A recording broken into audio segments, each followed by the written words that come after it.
Hello and welcome to another Breakfast with Unity. We're going to be doing one last episode on Ballistics, I swear. It just was a little bit more than I could do in a single episode and even in short episodes. So sorry about that. And so we're 3 episodes in now, but I think it's proper to actually finish this one off because there's a few things that we left pretty unfinished. So the first thing I want to do is I want to fix the problem where when we go back far enough, we should be out of range. And we shouldn't really have these targeting indicators. So right now, that's hard to do because we've got our velocity set so high. But as you can see, there's a certain point where they don't quite overlap. And that's because once we get outside of that range, we're getting errors related to our not a number response here, which is because we have a square root here that is negative, which results in an imaginary number in the quote-unquote real world or in complex mathematics, but in computers they don't care. They're just going to return not a number on this. So I shouldn't say in computers, in certain languages, because there's languages that actually handle imaginary numbers. So first off, I want this to be a little bit more doable. So I'm going to create a duplicate of our grenade here. Whoops. I wanted to duplicate it. Let's put this one back, not the... I want to make sure that that one doesn't change. So we're going to duplicate this one so that we can make some changes to it, and I'm going to go to our first-person controller, and we're going to make it so that we spawn this grenade rather than the other one. And now we can set the speed a little bit lower so that we can see this stuff happening. So I'm going to set it to 15, and we're going to change the ballistic targeting solution to be 15 as well. So now it should be a little bit easier for me to back up and show where we fell out of range. There it goes. And if we go a little bit slower, you can see that we can get them to almost overlap, and that's just because they're holding their last position once we get to those errors. So let's fix that real quick. So what's nice is we already broke this up into parts here. So we can test. So what we could do is we could do the square root and then check to see if it's not a number. Or we could check to see if it's not a number in the answers here. But I'd rather it so that this thing returns null if it's not a number. And so what we're going to do is we're going to have an early out here. We're just going to do return if under the root is negative. So if it is less than 0, not less than or equal to because 0 is valid. Under the root is less than 0, then what we're going to do, and I'll do 0.0f just to be specific, although I don't think it matters in the case of 0. So if it's less than 0, we're going to immediately return null. So we've saved ourselves a square root and change in the case of something out of range, which might be useful if you're checking targeting on a lot of different things. Like maybe you're only displaying the closest target, but you're checking other targets. This will save you a little bit of computing time. So we have an early out, and it also means that we can use that. So what we can do is if info does not equal null. This is our ballistic info that we've got returned from the calculate trajectories. And if it's not null, then we do this stuff. And if it is null, we're going to do something similar to what we did with our targeting thing. Let me go to our target manager here.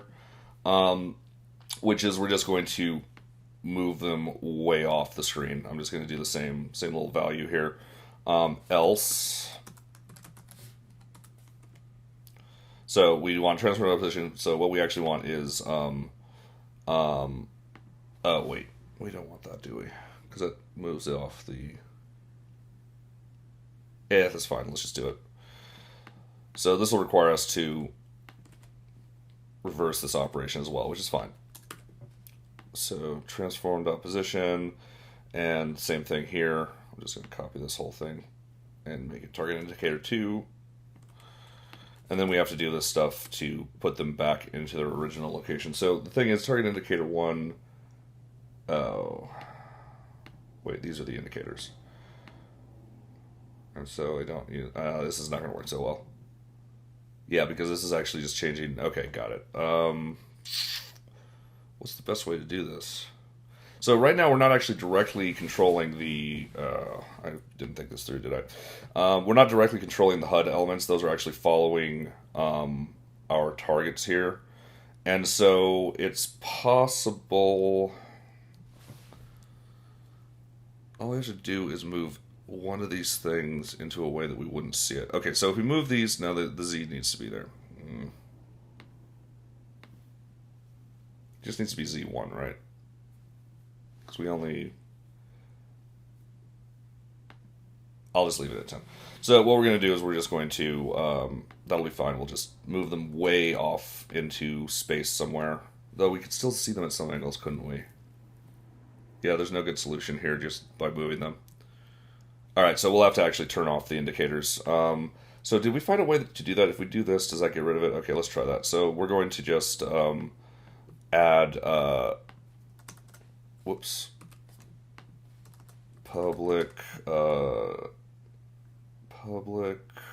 game object, target HUD.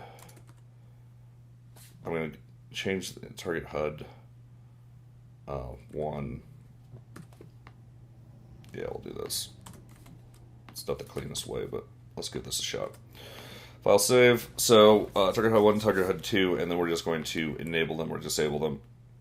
So target HUD 1 dot enabled, whoops, dot set active equals set active false. And then we do the same thing with target HUD 2. And then we take both of these and we throw them up here and we set them to true. Save. So now in theory, if we go into our first person controller, we had trouble with this last time, so we'll see if this actually does work. And we go to our target HUD 1 and we go to our target HUD 2 and hit play. So hopefully we see our targets, there we go. And if we go all the way back, they disappear, good. Good, so that's what we want. So now we know that we are out of range. We might want to like indicate out of range, you could add a message or a different HUD element or something that does that. But for right now, we're just going to get rid of them. You have what you need now. You can just check for null, and you can do whatever logic you need to do with this equation. So finally, let's make sure that this thing's actually exactly accurate. And so the way we're going to do this is experimentally, because we noticed that there were some slight differences in where we were hitting versus where we want to hit. So what I'm going to do is I'm going to temporarily disable our ragdoll, and we're going to, right now the ragdoll is our target. Actually, I'm not going to disable the ragdoll. I'm going to disable all of the stuff underneath the ragdoll, and we're going to just add a, actually we can just add a gizmo, can't we? Let's just put, let's make it look like a red dot. And so now if we're in the scene, we should be able to see a red dot where we want to hit, right? If we can get to what happened. There we go. Alright, so there's a red dot. We're going to move it just slightly higher so we can see it. Let's not do that. Let's just do it 0 so that we make sure that we're hitting. So now we know where we're going to try to hit. And that's not the easiest thing to see, is it? Yeah, it'll suffice for our purposes. So what we're going to do is, first of all, I want to change the grenade also to be, because we had it going through the ground a couple times, I'm just going to quickly change it to continuous dynamic so that it's more likely to hit our objects, even if it's going quickly. And what we're going to do is we're going to, instead of just looking at the targets to determine how close it is, we're going to actually lock our player to the target so that it should always be looking in the right angle. So let's give that a shot. So what we're going to do is, just temporarily, I'm going to go ahead and create a public bool debug mode equals false. Now what we're going to do is if debug mode, instead of setting the, actually let's do if not debug mode, then we do all of this fun stuff.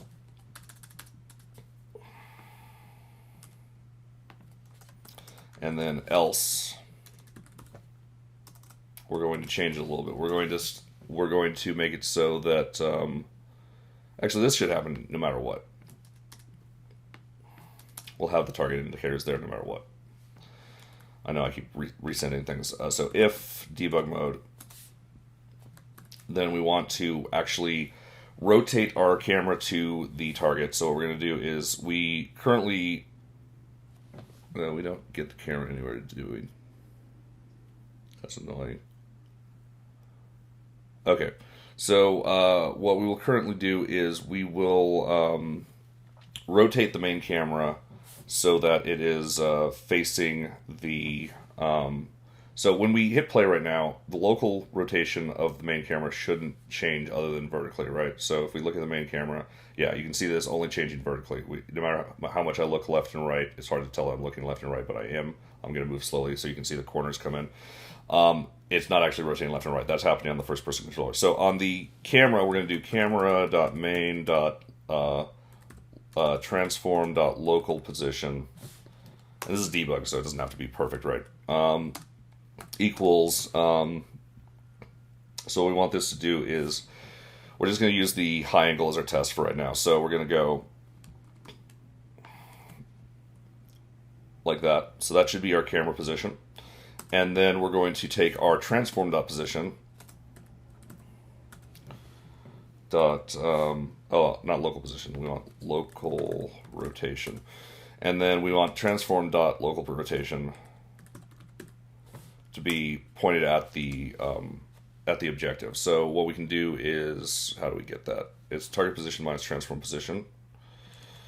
So we're going to go local rotation equals, so this is our direction to the target. So we want quaternion.look rotation. And this takes two elements, forward and upwards. Upwards defaults to vector 3 up, which is exactly what we want. So this will look towards it and keep our vertical up. So hopefully this will do exactly what we want. We'll find out in a second here, obviously. So, and local rotation should work here because even though it's going to be the same as the global location, and we have one problem here. I can't convert. Oh yeah, we need to do the same thing. We need to do quaternion.look rotation here. But this one, we have to look rotation, and we do want the up to change. So, how do I fix that? Maths in the morning, not good. So the problem with this is we need an upward vector to actually make this rotate upwards. So this is our forward. We can make an assumed left vector, and we can do a cross product. So let's do vector 3 dot cross. We're gonna do a cross product between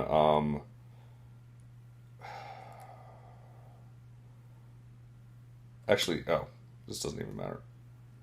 Yeah, it does, because we can't use itself right now. So vector 3 dot cross. We're going to cross the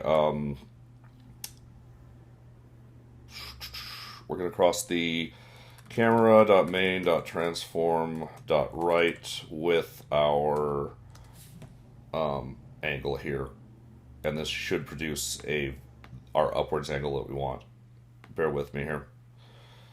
So I'm going to just actually store this. No, I'm just going to put it in both. It's debug. Who cares? So we do that cross, and then we finish that up and off. And so, wait, that ended the wrong thing. Okay, so we need one more of these. There we go. And we need a semicolon. Let's see if this actually works.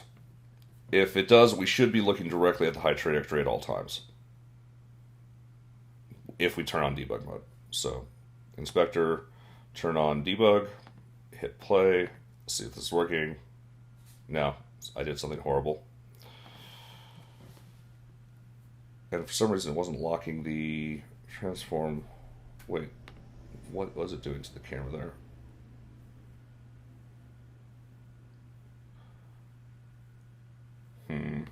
I've done something stupid.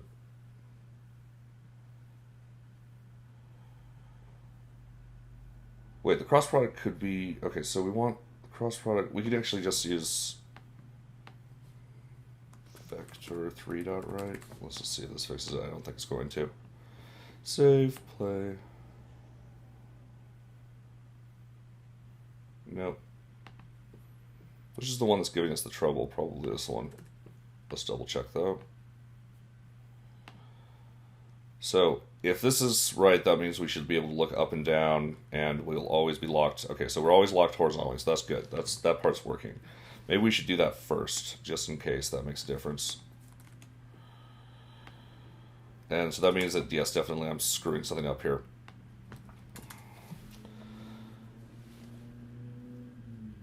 So we're looking at that angle. If we do just that, I'm not going to worry about the other portion. I'm just going to do this and see what we get. Save. I have a feeling it's going to look just straightforward and be locked straightforward. Nope. It's already messed up. Alright, what is it doing? We're going to look at our camera. Our camera is set to 270, 270 for some reason. It is changing.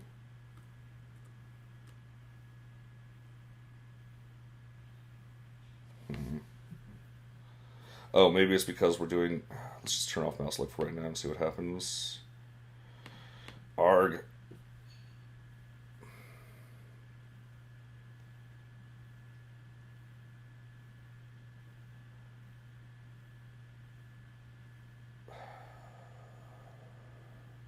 Alright, let's just use what we're using here. Maybe this will just work.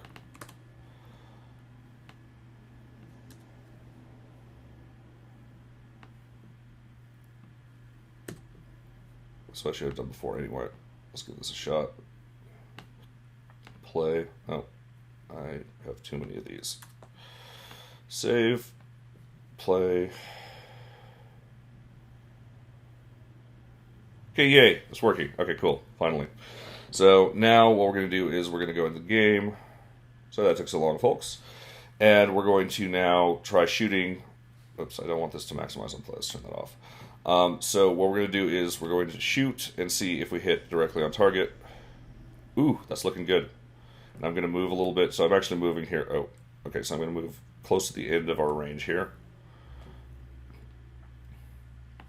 Looking pretty accurate. I would say that's spot on. So now let's make sure that it works with height difference. Make sure that we have that proper. So what we're going to do is I'm going to, in the scene real quick, just I'm going to create an extra place for our player to stand. So right now our player's just right here. First of all, I'm just going to hit play to make sure that we're still in range at this range. Okay, cool. And what we're going to do is I'm just going to place another 3D object plane. We're going to place it like up there, and we're going to put it right underneath our player. So now our player should be much higher than our target. And so now, do we still have a good trajectory? So, what are we doing? It's kind of interesting what the character is doing there. Oh well. So what are we doing? We're firing. There we go. And we're looking to see where it hits. Was that right on? It looked like it was right on.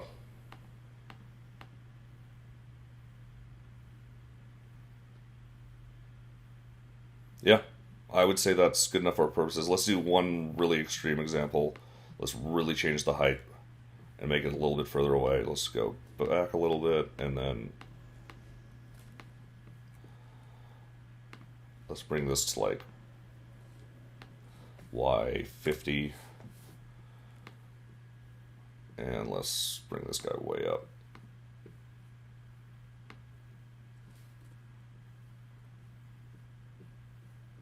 He should still be over the platform. Let's just test that theory.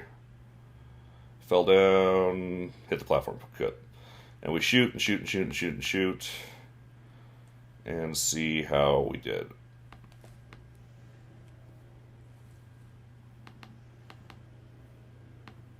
What direction is our camera facing? It is facing right? Yeah, it is. It's just our character body is like all messed up. So I messed this one up too, so that might have been part of the problem that I was having difficulty with, is that both were actually broken. So we go over here, we go at our target, just the ragdoll here, and we fire at it. Oh wow, they're still coming down. Yeah, looking great. So I would say that's dead on. So cool. Just wanted to make sure that it was close. I thought it was close. It's just when you're aiming at it, of course, there's a little bit of flub to it, and then also I'm not sure how accurate our targeting system is. Not the targeting, but the actual reticle. But I think this is working. So we're going to go back to our first-person controller. We're going to turn off debug mode, and I'm going to go to our ragdoll, and we'll leave the little dot there. It's not going to hurt anyone. And so now if we go back into the game, we can, if we're aimed correctly, we can hit our targets. Although I turned off mouse look, so let's turn that back on. Glad I checked that. So we want, on the main camera, mouse look on. Yay, so now I can look up and down. And so now if we hit low trajectory, high trajectory, we should hit it nicely in both places. Yay. Good enough for me. Save it. Call it a project. Sweet. So, thank you for joining us. We'll get on to some other topic tomorrow, and tonight is Light Gun Game on our main Cooking with Unity show. So, see us at 8:30 p.m. PDT tonight, and catch me at 9 a.m. PDT tomorrow. Have a good one, and if you have any questions, please email me, pushypixels@pushypixels.com. You can also tweet me at Drakfire. Please donate to patreon.com/cookingwithunity. Really appreciate it. Thank you guys. Have a great one. See you tonight. Alright, that was satisfying, I'd say. Let's go into the watch page and see if there was any comments or anything. Very cool. Yeah. Yeah, indeed, very cool. Alright, I'm just going to let this spool out for about a minute, and then just turn it off. Shut it down. That was a lot of fun.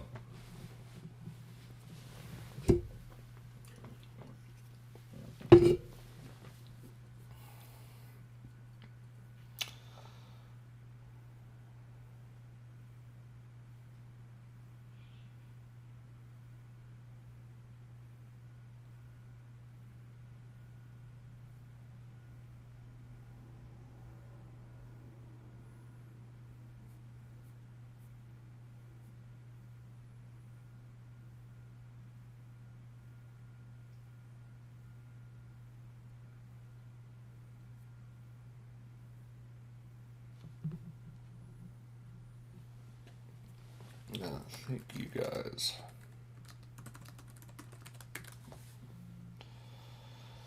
Thank you guys for watching. Alright. That's enough spool time, probably. Hopefully.